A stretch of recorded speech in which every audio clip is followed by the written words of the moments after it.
একটা সময় আমাদের মনে আছে, ছোটবেলায় মেহমান আসলে আমরা এত খুশি হইতাম, কি বলেন?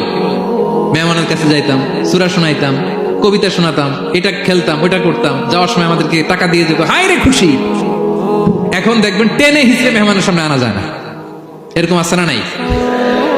অনেক ফ্যামিলিতে এরকম আছে যে তারা সারাদিন ডিভাইস নিয়ে, এই ডিভাইস আসক্তি এত মারাত্মক পর্যায়ে পৌঁছেছে যে তারা মানুষের সাথে মিশতে পারে না।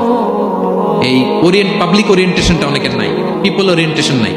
অনেক ছোট বাচ্চা, মেহমান আসছে, তুমি একটু আসো, সালাম দাও, বসো, আসতে চায় না, বসতে চায় না, কারণ ওরা শেখানো হয় না। সারাদিন দিয়ে রাখছে কি হাতে?